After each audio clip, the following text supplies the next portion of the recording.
you guys ever walked into a supermarket and just wondered why do they place chocolates near the billing counter? Like നമ്മളിപ്പോൾ കാണുന്ന billing counter അവിടെ ആയിരിക്കും chocolates place ചെയ്തിട്ടുണ്ടാവും. അപ്പം I always think about it, എന്തുകൊണ്ട് അങ്ങനെ വെച്ചിട്ടുണ്ടാവുക എന്നുള്ളത്. They might be people who have same doubt as well. അപ്പം ഇങ്ങനത്തെ ക്വസ്റ്റ്യൻസ് എനിക്ക് എപ്പോഴും വരാറുണ്ട്. അതേപോലെ തന്നെ നമ്മൾ ആപ്പിൾ കമ്പനി ഉണ്ടല്ലോ, ഐഫോൺ. അപ്പം why do they have customers who wait for overnight just to buy a phone? ഒരു ഫോൺ വാങ്ങാൻ വേണ്ടിയിട്ട് ഓവർ നൈറ്റ് വെയിറ്റ് ചെയ്യുക, അല്ലെങ്കിൽ എന്താ പറയുക, ആപ്പിൾ സ്റ്റോറിൻ്റെ പുറകെ ക്യൂ നിൽക്കുന്ന കണ്ടിട്ടുണ്ട് നമ്മൾ. കുറേ വീഡിയോസൊക്കെ സോഷ്യൽ മീഡിയയിൽ കാണാനുണ്ട് ഐഫോൺ 17 റിലീസ് ചെയ്ത സമയത്തൊക്കെ. അപ്പം how do they have customers like that? അല്ലെങ്കിൽ അങ്ങനത്തെ ക്വസ്റ്റ്യൻസ്. പിന്നെ അല്ലെങ്കിൽ ചില സമയത്ത് സെയിം പ്രൊഡക്റ്റ് സെല് ചെയ്യുന്ന 2 ഷോപ്സ് ഉണ്ടാവും. Like company A, company B. These 2 companies cells A same product. ഒരേ പ്രൊഡക്റ്റ് ആയിരിക്കും സെല് ചെയ്യുന്നുണ്ട്, പക്ഷേ ഒരു കമ്പനി ഭയങ്കര ക്രൗഡഡ് ആയിരിക്കും, ഭയങ്കര കസ്റ്റമേഴ്സ് ആയിരിക്കും. ഇത് വൺ കമ്പനീസ് ലൈക്ക് പതുക്കെ ഷട്ട് ഡൗൺ ചെയ്യേണ്ട അവസ്ഥയിലേക്ക് പോവുക. അപ്പോൾ ഇന്നത്തെ സിറ്റുവേഷൻസ് വരുമ്പോൾ ഞാനിങ്ങനെ ചിന്തിക്കും, വൈ ലൈക്ക് ഇതെന്താ അങ്ങനെ എന്നുള്ള അങ്ങനെ ഒരു ക്യൂരിയോസിറ്റി ഉള്ള മൈൻഡ് ഉണ്ടാവും. അപ്പോൾ I always ask these questions to myself. I realise that ഇങ്ങനെ ചിന്തിക്കുമ്പം എനിക്ക് എവിടെ പോയിട്ട് എന്ത് ചെയ്യും, ഇതെങ്ങനെയാണ് പഠിക്കേണ്ടതെന്ന് ഐഡിയ കിട്ടുന്നില്ല. I realized that nobody really teaches us how to think about business. ഒരു ബിസിനസ്സിനെ എങ്ങനെ കണ്ട് മനസ്സിലാക്കണം എന്നുള്ളൊരു ഫ്രം ദ ബേസ്, ഒരു ബിസിനസ്സിനെ കണ്ടാൽ അതിനെങ്ങനെ മനസ്സിലാക്കണം എന്നുള്ളൊരു സംഭവം, ഒരു ടെംപ്ലേറ്റ് അല്ലെങ്കിൽ ഒരു ഇത് നമുക്കില്ല. So that thought actually ended up making this video. ആ ഒരു തോട്ടാണ് എന്നെ ഈ വീഡിയോയിലേക്ക് അവസാനം ഈ വീഡിയോ ക്രിയേറ്റ് ചെയ്യാൻ ഉള്ള സിറ്റുവേഷനിലേക്ക് എത്തിച്ചു. So I will introduce myself. My name is Muhammad Masim Shejil, and I am not a CEO, I am not a millionaire, and I am not here because I know everything. I am simply a person who is extremely curious about business. ബിസിനസ്സിനെ കുറിച്ച് ഭയങ്കര curious ആയിട്ടുള്ള ഒരു പേഴ്സണാണ് ഞാൻ. So every successful companies makes me ask A question. ഒരു ഒറ്റ question ആയിരിക്കും, Y, എന്തുകൊണ്ട്, അല്ലെങ്കിൽ ഹൗ, എങ്ങനെ എന്നുള്ള സാധനം. ഇപ്പം ഫോർ എക്സാമ്പിൾ പറയുകയാണെങ്കിൽ നമ്മളിപ്പോൾ പറഞ്ഞ കമ്പനിയാണ് ആപ്പിള്, സാംസങ്, ഐക്യ ഉണ്ട്, പിന്നെ ഇപ്പം ഇന്ത്യൻ കമ്പനീസ് ആണെങ്കിൽ ടാറ്റ. അപ്പം ഈ ടാറ്റേൻ്റെ ഒക്കെ അപ്പോൾ നമ്മൾ ഫ്രണ്ട്സായിട്ട് ഹാങ് അറൗണ്ട് ചെയ്യുന്ന സമയത്ത് അല്ലെങ്കിൽ ചായ അടിക്കാൻ പോകുമ്പോൾ നമ്മൾ ഒരു ടാറ്റേൻ്റെ കാർ പോയിക്കാൻ പറയും, അടിപൊളി കാസാണല്ലേ ടാറ്റ ഇറക്കണമെന്നൊക്കെ പറയും. സോ നമ്മളെ കോൺവെർസേഷനിൽ അങ്ങനെ വരും. പക്ഷേ ഈ ഗ്യാങ്ങിൽ ഏതെങ്കിലും ഒരുത്തനുണ്ടാവും, like very few people will be there like ഈ വൈ അല്ലെങ്കിൽ ഹൗ എന്നുള്ള ക്വസ്റ്റ്യൻ വരുന്നത്. ടാറ്റ ഇങ്ങനെയൊന്നും അല്ലായിരുന്നല്ലോ, how did they reach this level? അല്ലെങ്കിൽ ഇപ്പോൾ ഡോമിനേറ്റ് ചെയ്ത് നിൽക്കുക, എന്താ പറയുക, ഈ ന്യൂ ജനറേഷൻ കാർസിൻ്റെ ഇടയിലും EV കാർസിൻ്റെ ഇടയിലൊക്കെ ഈ ജനറേഷനിൽ അവർ ലീഡിങ് ആയിട്ട് നിൽക്കുക. How did they reach there എന്നുള്ളൊരു ക്വസ്റ്റ്യൻ വരുന്ന കുറേ പേരുണ്ടാവും. So that is where like ഈ ഒരു തോട്ട് വരുന്ന കുറേ ആൾക്കാരുണ്ടാവും, ലൈക്ക് ബിസിനസ് പഠിക്കണം ആ ഒരു ചിന്തയുള്ള. അപ്പം I was also a person like that.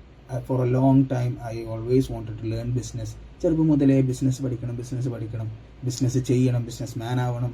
അങ്ങനെ ക്ലാസ്സിൽ നമ്മളെപ്പോഴും ചോദിക്കും എന്താവണ്ടേ, ബിസിനസ് മാൻ. സോ ബേസിക്കലി ഈ ഒരു മൈൻഡും അല്ലെങ്കിൽ ഈ ഒരു ഇത് കിട്ടുന്നത് ഇറ്റ്സ് ഫ്രം മൈ ഫാദർ. ഉപ്പ എപ്പോഴും സംസാരിക്കും, ഉപ്പ കോളിൽ സംസാരിക്കുമ്പോൾ ഞാൻ ഉണ്ടാവും. ലൈക്ക് നമ്മൾ ലോങ് ഡ്രൈവൊക്കെ പോകും, കാറിൽ ഡ്രൈവ് ചെയ്യുമ്പോൾ ഉപ്പ ഇങ്ങനെ വലിയ ബിസിനസ് കോൾസിലുണ്ടാവും. അപ്പോൾ ഞാനിത് ഇങ്ങനെ ഭയങ്കര ക്യൂരിയസ് ആയിട്ട് ശ്രദ്ധിക്കും. അപ്പം എപ്പോഴും ബാക്കി ബിസിനസ് സ്റ്റോക്സിലൊക്കെ പോകുന്ന സമയത്ത് എല്ലാം ഞാനിങ്ങനെ ഭയങ്കര ക്യൂരിയസ് ആയിട്ട് ശ്രദ്ധിക്കും. അപ്പോൾ ചെറുപ്പം മുതലേ I had interest in that. So every time I searched online. ഇപ്പം പറയുന്ന സംഭവം എന്തെങ്കിലും കേട്ട് അല്ലെങ്കിൽ ഞാനിപ്പോൾ പൊതുവെ കണ്ട സാധനങ്ങൾ കേൾക്കുമ്പോൾ ഒക്കെ ഓൺലൈനിൽ സെർച്ച് ചെയ്യുന്ന സമയത്ത് I find it difficult to understand. ചില സമയങ്ങളിൽ ഐ ഫോണ്ട് കോംപ്ലിക്കേറ്റഡ് ടേംസ്, അല്ലെങ്കിൽ എന്താ പറയുക MBA ലെക്ചേഴ്സ്, അല്ലെങ്കിൽ റിസർച്ചേഴ്സൊക്കെ റിസർച്ച് ചെയ്തിട്ടുള്ള കാര്യങ്ങൾ, പിന്നെ ബിസിനസ് ജാർഗൻസ്, അല്ലെങ്കിൽ അങ്ങനെ മൊത്തത്തിൽ ഡിഫിക്കൽട്ട് ടു അണ്ടർസ്റ്റാൻഡ്, റൈറ്റ്? അപ്പം അങ്ങനത്തെ സിറ്റുവേഷൻസ് കുറേ പേർക്ക് ഉണ്ടായിട്ടുണ്ടാവും.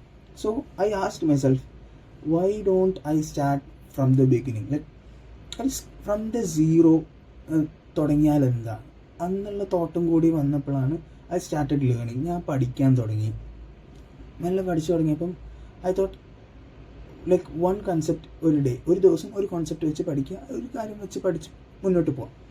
അങ്ങനെ ചിന്തിച്ച് തുടങ്ങിയ സമയത്താണ് I thought why won't I like ഈ പഠിക്കുന്ന സംഭവം എക്സ്പ്ലെയിൻ ചെയ്ത് കൊടുത്താൽ എങ്ങനെ ഉണ്ടാവും, ലൈക്ക് ഞാൻ എന്താണ് പഠിക്കുന്നത്, എനിക്ക് എന്താണ് മനസ്സിലായത്, അത് ഞാൻ എക്സ്പ്ലെയിൻ ചെയ്യും. സോ ഒരു ടോപ്പിക്കിനെ കുറിച്ച് നമ്മൾ എക്സ്പ്ലെയിൻ ചെയ്യുമ്പോഴാണ് നമുക്ക് മനസ്സിലാവുക ആ ടോപ്പിക്ക് നമ്മൾ എത്രത്തോളം മനസ്സിലാക്കിയിട്ടുണ്ടെന്നുള്ളത്. So I thought I will explain it. Like ഞാൻ എന്താണ് പഠിച്ചത്, ഞാനത് എൻ്റെ വ്യൂവേഴ്സിന് എക്സ്പ്ലെയിൻ ചെയ്യാം എന്നുള്ളൊരു തോട്ടിൽ നിന്നും കൂടിയാണ് ഞാൻ ഈ video I shoot a video and explain to everyone എന്നുള്ള തീരുമാനത്തിലെത്തിയത്. So and I invite others to learn also. Like ബാക്കിയുള്ള ആൾക്കാർ കൂടി, പഠിക്കാൻ താല്പര്യമുള്ള ആൾക്കാർ നമുക്ക് ഒരുമിച്ച് പഠിക്കാം, വിൽ ലേൺ ടുഗെദർ എന്ന കോൺസെപ്റ്റാണ് എന്നെ ദ ക്യൂരിയസ് മൈൻഡ് എന്ന യൂട്യൂബ് ചാനൽ ക്രിയേറ്റ് ചെയ്യിപ്പിച്ചതും. And that's how the curious mind YouTube channel was born. This channel is for a person who have curious mind like me. എന്നെ പോലെ ബിസിനസ്സിൻ്റെ കാര്യത്തിൽ ഭയങ്കര ക്യൂരിയോസിറ്റി ഉള്ള ആൾക്കാർക്കുള്ള ചാനൽ ഇത്. The student who always wanted to ask why, അല്ലെങ്കിൽ the person who wanted to start a business some day, അല്ലെങ്കിൽ the one who wants to understand how companies actually work, എങ്ങനെ കമ്പനീസ് ആക്ച്വലി വർക്ക് ചെയ്യണേ അങ്ങനെ അറിയാൻ curiosity ഉള്ള ആൾക്കാർ, അല്ലെങ്കിൽ the person who believes that learning should be simple, right, കാര്യങ്ങൾ പഠിക്കാൻ കുറച്ചും കൂടി സിമ്പിളായിട്ട് പറ്റിയായിരുന്നെങ്കിൽ എന്ന് ചിന്തിക്കുന്ന ആൾക്കാരുണ്ടെങ്കിൽ. And honestly it's also for me, എനിക്കും കൂടിയിട്ടുള്ള ചാനലായി. And I believe that explaining things will make sure that I really understand the topic. Like ഞാൻ ഒരു കാര്യം എക്സ്പ്ലെയിൻ ചെയ്യുമ്പോഴാണ് എനിക്ക് മനസ്സിലാവുക ഞാൻ എത്രത്തോളം ആ കാര്യം മനസ്സിലാക്കിയിട്ടുണ്ട് എന്നുള്ളത്. Basically teaching what I learn is the best way to make sure I truly understand it. അപ്പം ആ ഒരു കോൺസെപ്റ്റിൽ കൂടിയാണ് like I thought I teach, ഞാനത് കാര്യങ്ങൾ എക്സ്പ്ലെയിൻ ചെയ്യാം. I will not call it teach like because ഞാൻ എല്ലാം പഠിച്ചിട്ട് വന്നൊന്നുമല്ല. So I will better call explaining things what I will understand. So I don't promise that every video will be perfect, or I don't promise that I will never make mistakes, but I do promise that every video will make us think, and every lessons will make us ask better questions, and every day we'll just become a little more better than yesterday. And guys, my dream isn't just to learn business. I want to understand how the businesses succeed, how they fail, how they create values, and how they change people's lives. So if you are curious like I am, then you are already the part of this journey. So, welcome to the Curious Mind. This isn't just a YouTube channel. It's a journey of curiosity, a journey of asking better questions, a journey of learning businesses from the ground up. One lesson, one idea, one question at a time. Stay curious, guys, and I'll see you in the next episode of the Curious Mind.